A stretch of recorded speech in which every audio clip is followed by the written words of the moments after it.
Are you mistaking gain for profit? The hidden costs of home ownership. Hi there, and welcome back. I'm Penelope Tzougros, PhD, CHFC, CLU, financial planner, and author of Your Home Sweet Home. Before we begin, please remember to like this video, subscribe to the channel, and leave a comment below. I'd love to hear your thoughts.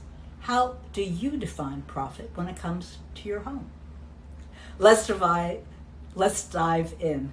What profit really means when you own a house.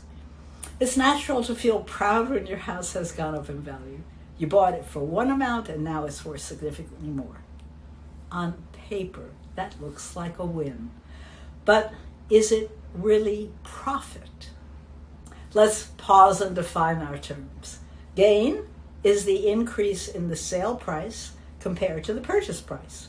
Profit is what's left after you subtract everything it costs to own the house over the years. Here's where it gets interesting and often uncomfortable.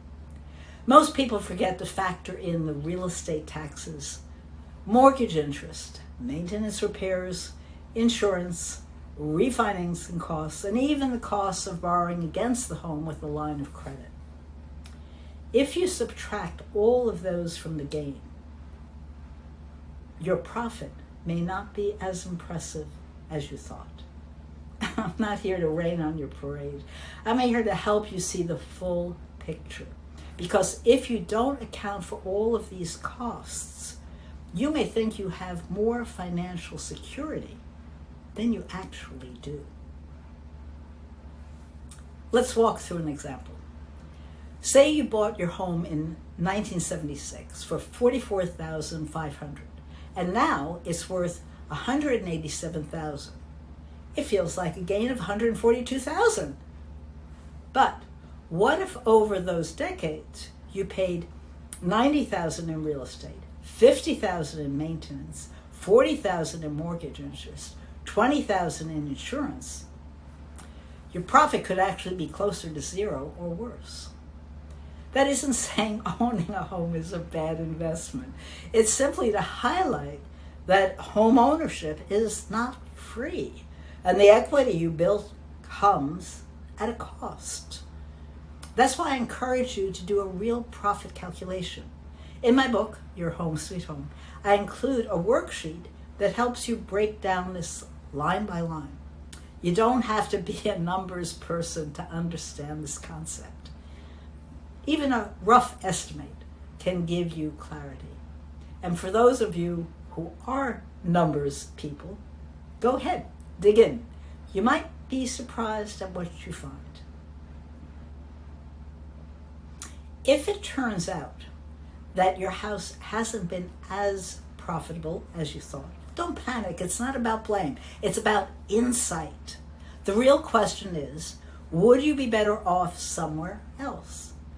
And to answer that, you need to understand your real housing costs today and what your home has or hasn't given you in return.